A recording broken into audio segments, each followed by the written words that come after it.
누가복음 1장 26절부터 38절 교독하겠습니다.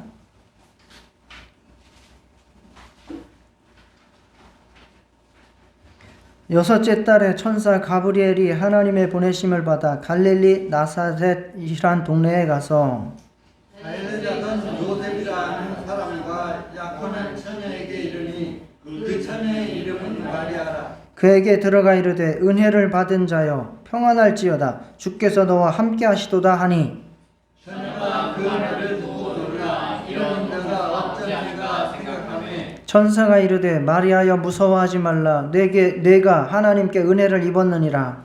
보라 내가 잉태하여 아들을 낳으니 그 이름을 예수라 하라. 그가 큰 자가 되고 지극히 높으신 이의 아들이라 일컬어질 것이요 주 하나님께서 그 조상 다윗의 왕위를 그에게 주시리니 영원히 야곱의 집을 왕으로 다스리실 것이며 그 나라가 무궁하리라.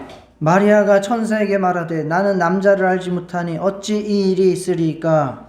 천사가 대답하여 이르되 성령이 내게 임하시고 지극히 높으신 이의 능력이 너를 덮으시리니 이러므로 나실 바 거룩한 이는 하나님의 아들이라 일컬어지리라. 보라 내 친족 엘리사벳도 늙어서 아들을 배었느니라. 본래 임신하지 못한다고 알려진 이가 이미 6달이 되었나니 대저 하나님의 모든 말씀을 능하지 못하심이 없느니라. 마리아에게 이르되 주의 여종이 오니 말씀대로 내게 이루어지이다 하매 천사가 떠나가니라. 아멘. 예, 지난 시간에 누가복음 이제 세례 요한 출생을 알림을 받은 그 부모 사가랴와 엘리사벳 세대에서 말씀을 나눴습니다. 그들은 예배의 사람, 말씀의 사람, 기도의 사람, 특히 성숙한 기도의 사람이었다라는 것을 말씀드렸습니다. 오늘은 마리아에 대한 믿음입니다. 하나님께서는 인류를 향한 큰 기쁨의 좋은 소식, 복음을 준비하고 계셨죠. 그 소식을 이제 천사가 어떻게 줄 것인지를 알려주는 내용이죠. 그런데 하나님께서는 대도시의 권력자나 지식인들이나 부자들을 찾아간 것이 아니라 나사렛이라고 하는 촌마을의 평범한 집안에 약혼한 처녀에게 찾아갔습니다. 그녀가 하나님의 아들을 성령으로 잉태하여 낳을 것이다 라고 전해주었는데 그 여인의 이름이 바로 마리아입니다. 마리아가 하나님 앞에 쓰임받고 선택받을 수 있었던 것은 당연히 하나님께서 주권적으로 행하신 일이겠죠. 그러나 우리가 읽은 본문에 보면 마리아가 하나님 앞에 그렇게 쓰임받고 선택받게 되는 이유가 또 있습니다. 그래서 마리아의 믿음을 통해서 우리가 하나님의 주권적인 역사에 어떻게 동참하고 쓰임받고 복을 받을 것인지 생각해 볼 수 있도록 하겠습니다. 마리아는 하나님의 은혜를 사모하는 여인이었고 또 하나님의 능력을 신뢰하는 자였고 그리고 하나님의 말씀에 죽기를 각오하고 순종하는 자였습니다. 정말 우리에게도 이러한 믿음이 있어서 하나님의 구원을 경험하고 또 하나님 앞에 쓰임받는 모든 성도님들 다 되시기를 축원합니다. 이스라엘 최고의 도시, 정말 성전이 있고 왕이 거하고 있는 예루살렘에는 토라와 탈무드로 잘 준비되어 있는 교육된 요조 숙녀들이 수없이 많았습니다. 그런데 하나님께서는 정말 벽촌 나사렛 동네에 10대 소녀, 그것도 결혼할 남편이 정해져 있는 그 여인을 찾아오셨습니다. 그를 바로 하나님께서 몸소 이 땅에 나오시는 그 통로로 택하신 것입니다. 얼마나 이 나사렛이 선한 것이 없고 깡촌인지 그 당시에 사람들도 나사렛에서 무슨 선한 것이 나겠느냐라고 이야기를 할 정도로 그렇게 기대할 것이 없는 촌동네였습니다. 그리고 그 여인이 무언가, 마리아가 뭔가 뭐 할 만한 걸출한 미모나 뭐 능력이나 지식이나 뭐 가문이 있는 것이 전혀 아닙니다. 그런데 하나님은 그 여인을 택하셔서 그에게 성령으로 정말 하나님의 아들이 잉태되게 하셨습니다. 당연히 하나님의 주권적인 역사이겠지요. 그래서 28절에 보면 천사가 그에게 들어가 이르되 은혜를 받은 자여 평안할지어다 라고 말합니다. 그 은혜를 받았다라고 말하는 것, 바로 하나님께서 선택하시고 하나님께서 주권적으로 그를 뽑고 선택하고 부르셨다는 이야기입니다. 그러나 누가복음 1장 30절에 보면 천사가 이르되 마리아여 무서워하지 말라 내가 하나님께 은혜를 입었느니라 라고 우리나라 성경에는 이렇게 은혜를 입었다라고 수동적인 의미로 나오지만 원어를 보면은 능동적입니다. 내가 하나님의 은혜를 찾았느니라 라고 나옵니다. 그래서 영어 성경들을 보면 이것도 RSV 버전인데 You have found favor with God.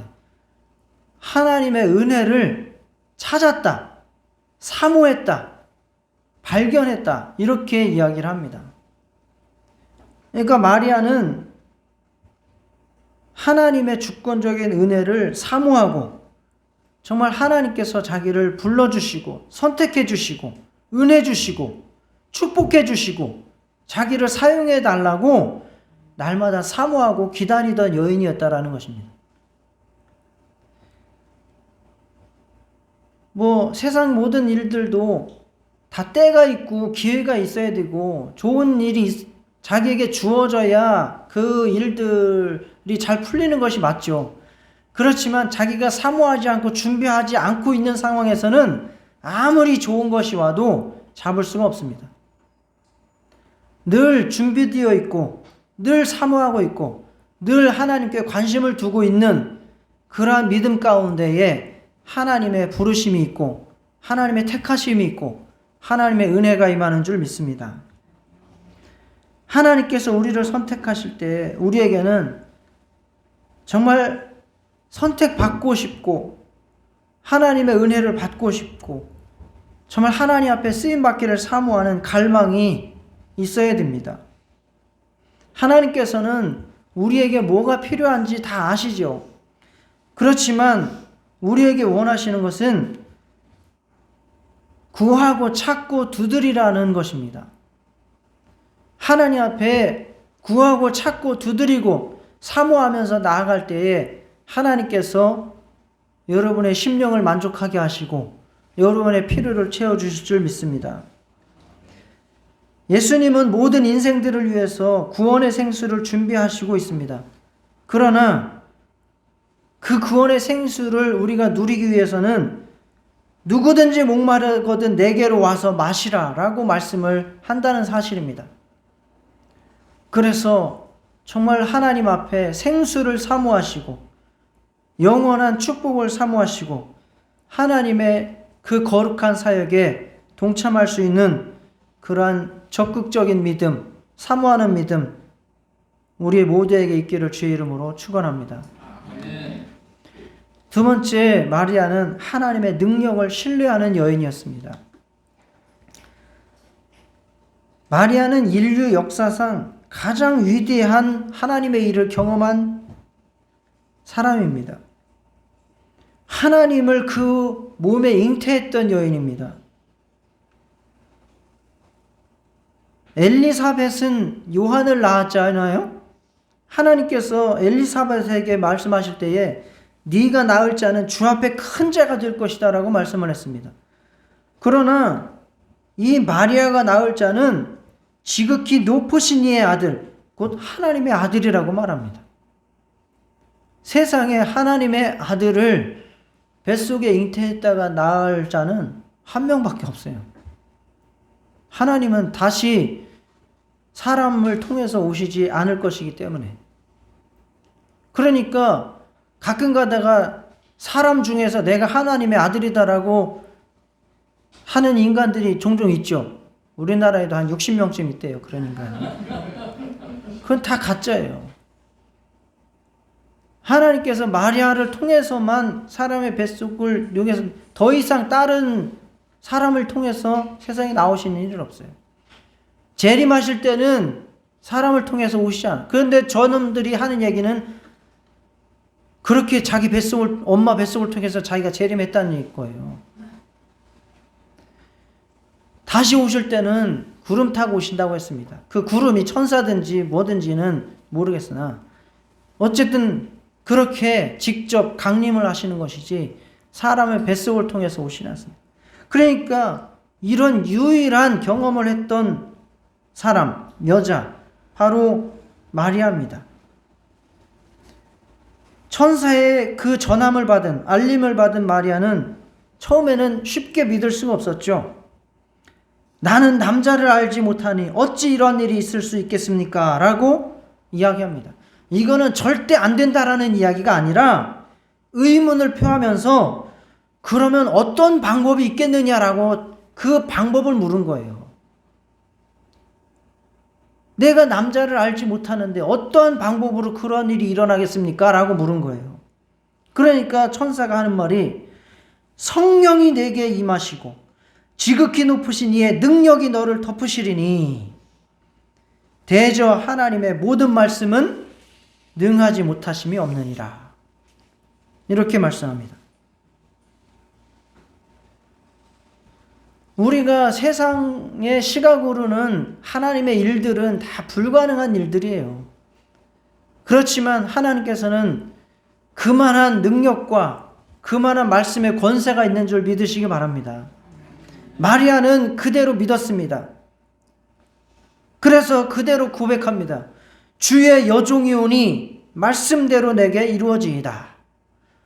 여종이라는 게 뚫로스라고 그냥 말 그대로 시키면 시키는 대로 죽음이라고 하면 죽는 그러한 신분이에요. 하나님 앞에서 우리가 그런 자입니다.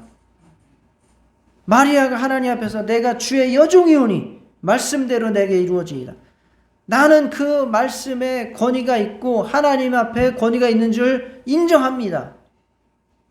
나를 당연히 쓰실 힘이 있고 권세가 있고 나를 통해서 무엇이든지 하실 수 있는 분입니다. 그러니 마음대로 사용해 주십시오 라고 믿었습니다. 누가복음 1장 14절에 보면 이건 다음 주에 살펴볼 텐데 마리아 창가라고 하는 마리아가 이제 임신했을 때에 그 엘리사벳을 찾아가거든요. 근데 엘리사벳이 마리아를 향해서 이렇게 이야기를 했어요.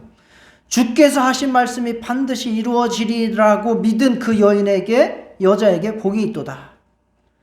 그러니까 마리아가 이런 여인이라는 거죠. 주께서 하신 말씀이 반드시 이루어지리라고 믿은 그 여자. 바로 그 여자가 마리아입니다.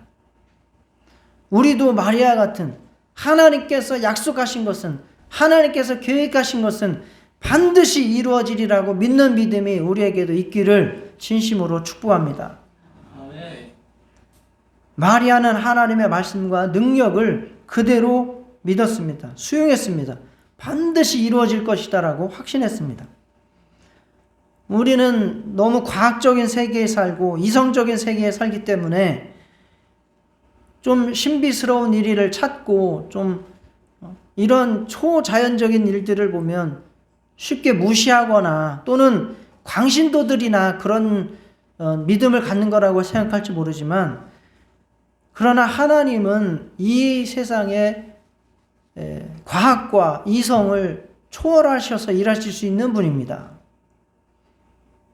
그리고 그분의 말씀은 반드시 성취하십니다. 성령의 능력이 역사하시면 이 세상이 설명할 수 없는 일들이 많이 일어날 수도 있습니다.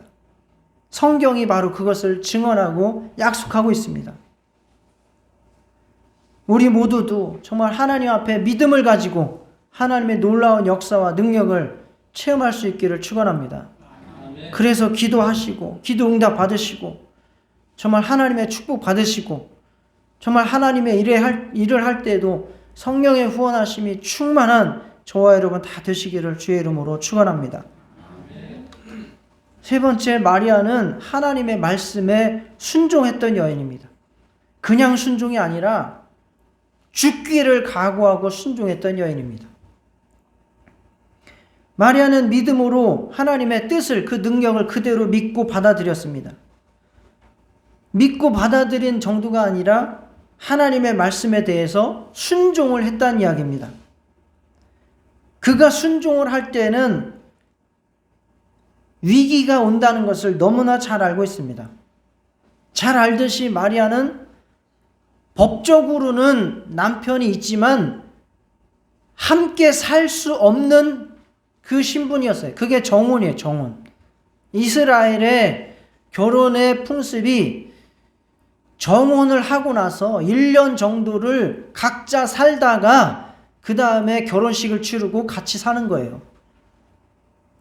그러한 상태. 그때는 같이 살지 않아요. 법적으로는 부부이지만 같이 살지 않아요. 그런데 이러한 상황에서 따로 살고 있는데 갑자기 배가 불러오고 있어요. 이러면 어떻게 돼요?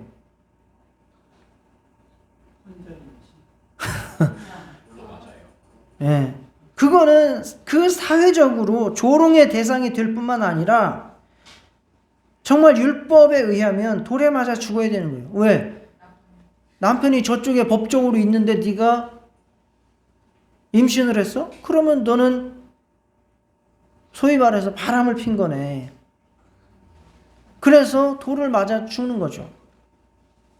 그런데 마리아는 그것을 각오를 했다는 거예요. 돌에 맞아 죽을 각오도 감당을 하기로 마음을 먹고 하나님 말씀을 받아서 순종을 했다는 것입니다. 우리 시대는 순종이라고 하는 덕을 좀 평가절하하죠. 왜? 다 제각각 인간의 능력을 각자 잘 발휘해서 그래서 존중을 받아서 개성을 가지고 성공하는 시대라. 이렇게 이제 이 시대를 평가를 합니다.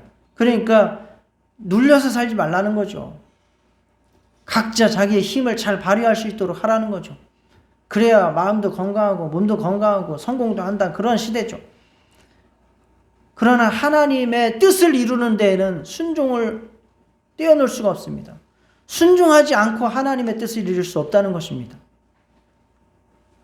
히브리서 5장 8절 9절에 그가 아들이면서도 받으신 고난으로 순종함을 배워서 온전하게 되셨은즉 자기에게 순종하는 모든 자에게 영원한 구원의 근원이 되시고 심지어는 예수님도 순종을 배우셨다는 것입니다.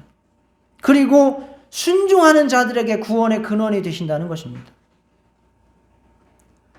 믿는 자, 바로 순종하는 자를 의미합니다. 우리에게 순종의 믿음이 있으시기를 주의 이름으로 축원합니다. 남아프리카의 성자라 불리는 앤드류 머레이라고 하는 분이 계신데 이분이 반항은 죄인의 체질이고 순종은 고된 학습이다 이렇게 말했어요. 인간은 누구나 다 하나님 앞에 반항하는 것이 그냥 타고났어요. 그게 원죄예요. 그렇지만 믿음으로 말미암아 그것을 극복해가는 것이 신앙의 과정인 것을 믿으시기 바랍니다. 지금 당장 순종이 그래서 중요한 것이죠. 하나님의 뜻을 이룰 수 있는 방법, 구원을 확실히 증거할 수 있는 방법, 하나님의 능력을 체험할 수 있는 방법, 바로 순종입니다.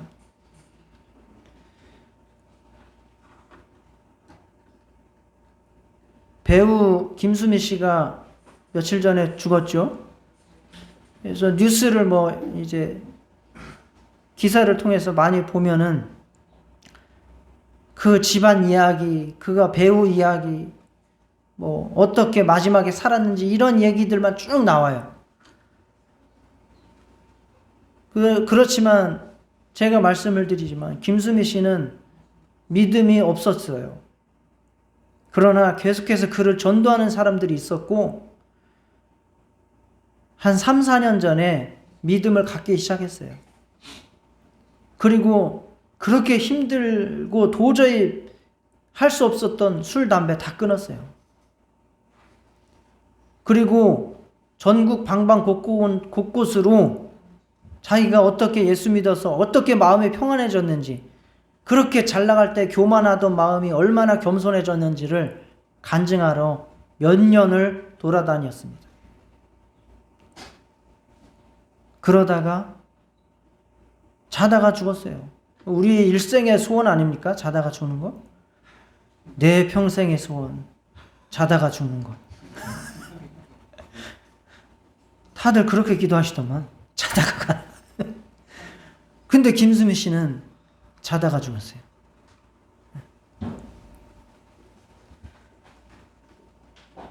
그래서 김수미 씨의 그 죽음을 뉴스만 보지 마시고 유튜브에 보면 김수미 씨가 간증한 것 많이 올라와 있습니다. 여러 교회에서 간증한 것 많이 있습니다. 그거 죽음을 기념해서 한번 들어보셔요. 저도 한 두 편 정도를 들었습니다. 그래서 한 사람의 인생이 또 어떻게 마무리되는지를 우리가 또 공부를 할 수 있지 않습니까? 어떻게 하는 것이 참된 인생이고 마무리를 잘 하는 것인지 또 우리가 알 수 있는 기회가 될 수도 있어요. 유튜브를 통해서 김수미 씨가 다른 교회에 가서 간증한 것들 한번 들어보시기를 바랍니다. 그래서 오늘 우리는 마리아의 믿음, 우리가 마리아를 예수님을 낳았다라고 해서 성모로 추앙하지 않습니다. 우리는 성모라는 말 쓰지 않습니다. 그가 예수님보다 더 높아서 예수님한테 기도해도 안 되면 예수님 엄마한테 기도하면 된다라고 하는 믿음 안 갖습니다. 근데 천주교는 그런 믿음으로 성모 마리아 상 해놓고 성모 마리아한테 기도하는 거 아닙니까? 우리는 그렇게 믿지 않습니다. 그도 하나의 인간입니다. 그러나 그녀의 믿음은 탁월하다. 정말 누구도 할 수 없는 체험을 한 여인이다. 그거는 인정을 합니다. 그래서 그녀의 믿음을 우리도 본받아서 정말 항상 하나님의 은혜를 사모하는 그러한 심령, 하나님의 말씀 내게 다가올 때에 하나님의 능력을 신뢰하고 그대로 이루어질 것이다 믿고 그 말씀에 함께 동참하기 위해서 죽음이라도 각오하고 순종할 수 있는 저와 여러분 다 되시기를 주의 이름으로 축원합니다. 다 같이 이러한 믿음 갖게 해달라고 기도하시겠습니다. 하나님 아버지, 주님께서 은혜 베풀어 주시옵소서.